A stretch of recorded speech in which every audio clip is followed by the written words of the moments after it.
पिछले महीने की बात है। मैं, चिराग, अरुण और समय, हम चारों ने अचानक ऑफिस से छुट्टी ली और मनाली घूमने का प्लान बनाया। ये फैसला देखने में जितना अचानक लग रहा था, असल में उतना था नहीं। 3 महीने पहले समय की जिंदगी पूरी तरह बदल गई थी। उसका छोटा भाई, जो सिर्फ 15 साल का था, स्कूल ट्रिप से लौटते वक्त एक तेज रफ्तार गाड़ी की चपेट में आ गया। उसकी मौके पर ही मौत हो गई। उस दिन के बाद से समय जैसे अंदर से टूट गया था। उसकी हंसी गायब हो गई थी। उसकी आंखों की चमक बुझ चुकी थी।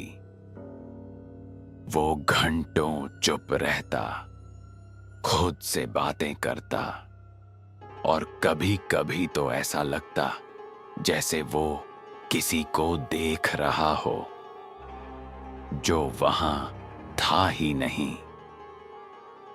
हमने उसे संभालने की बहुत कोशिश की, लेकिन कुछ भी काम नहीं आया। आखिरकार हमने सोचा कि शायद माहौल बदलने से वो ठीक हो जाए, और इसी उम्मीद के साथ हम मनाली निकल पड़े। पहले 2 दिन बहुत अच्छे गुजरे। हमने सोलंग वैली, हिडिंबा मंदिर और मॉल रोड जैसी जगहों पर खूब मस्ती की। ठंडी हवा, पहाड़ों का सुकून और दोस्तों का साथ, सब कुछ परफेक्ट था। समय भी थोड़ा थोड़ा खुलने लगा था। उसने हंसी मजाक भी किया, जो हमने महीनों से नहीं देखा था। हमें लगा शायद हम उसे वापस ले आए हैं, लेकिन तीसरे दिन सब कुछ बदल गया। उस दिन सुबह हम रोहतांग पास जाने के लिए तैयार हो रहे थे।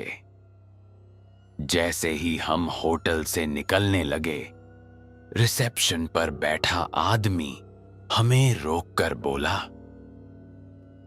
सर, एक सलाह दूं, रोहतांग से शाम 6 बजे से पहले वापस आ जाना। हमने हंसते हुए पूछा, क्यों भाई, रात में भूत निकलते हैं क्या? वो मुस्कुराया नहीं। उसका चेहरा अचानक गंभीर हो गया। रोहतांग का मतलब होता है लाशों का ढेर। पुराने समय में यहां बहुत लोग मारे गए थे, और आज भी कुछ लोग मानते हैं कि रात में वहां कोई और ही ताकत जाग जाती है। हमने इसे मजाक समझा और हंसते हुए निकल पड़े। रोहतांग पास की खूबसूरती बयां करना मुश्किल है। चारों तरफ बर्फ, बादलों के बीच से झांकती पहाड़ियां और ठंडी हवाएं।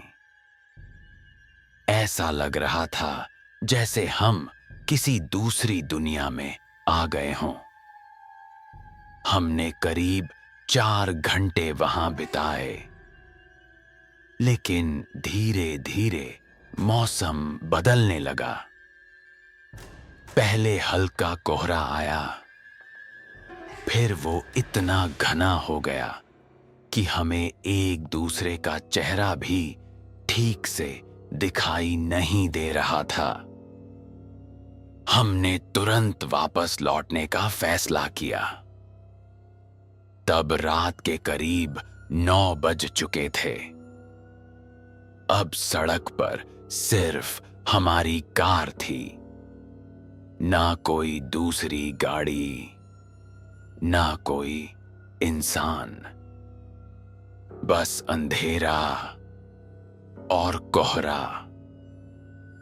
अरुण गाड़ी चला रहा था, लेकिन उसकी स्पीड बहुत कम थी। कोहरे की वजह से हेडलाइट भी ज्यादा दूर तक नहीं जा रही थी। हर मोड़ पर ऐसा लगता जैसे गाड़ी खाई में गिर जाएगी।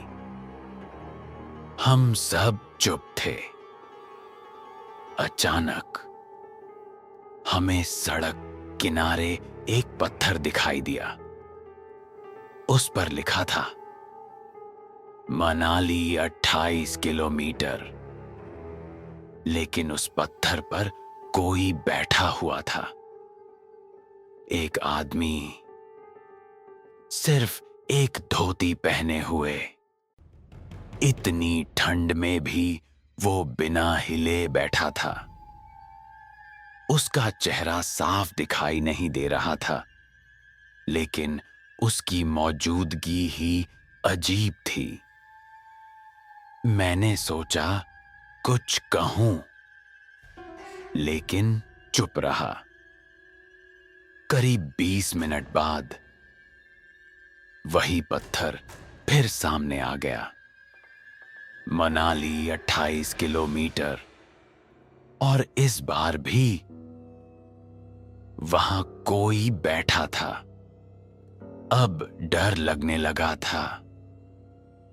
मैंने बोलने ही वाला था कि चिराग बोला, यार, मैंने ये पत्थर पहले भी देखा था, लेकिन वहां एक छोटी लड़की बैठी थी। मैंने कहा, नहीं, वहां आदमी था। तभी अरुण बोला, तुम दोनों गलत हो, वहां एक काला घोड़ा था। तीनों ने अलग अलग चीजें देखीं, लेकिन जगह एक ही थी। हम सब धीरे धीरे समय की तरफ देखने लगे। उसका चेहरा पीला पड़ चुका था। वो धीरे धीरे बुदबुदा रहा था, कोई हमें बुला रहा है, उसे हमारी मदद चाहिए।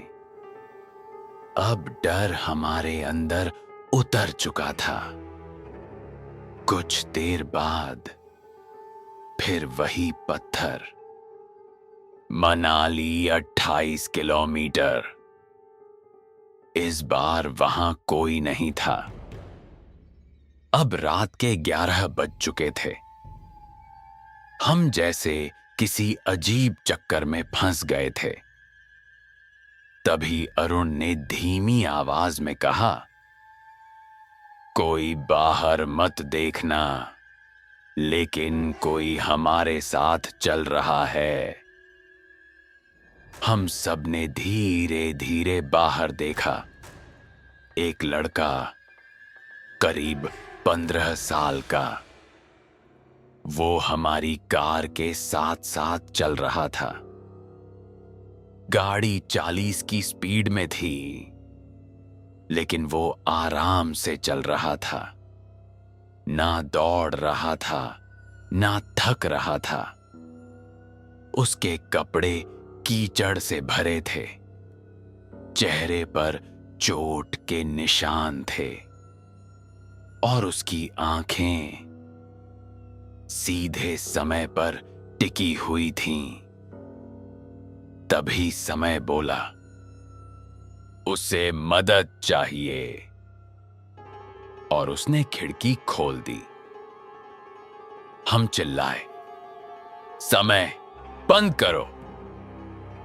लेकिन वो लड़के को देख रहा था और मुस्कुरा रहा था। कुछ सेकंड बाद वो लड़का पीछे रह गया। मैंने शीशे में देखा, वो खड़ा था और हाथ हिला रहा था, और समय भी उसे जवाब दे रहा था। हमने गाड़ी की स्पीड बढ़ा दी। कुछ देर बाद एक नया पत्थर दिखा।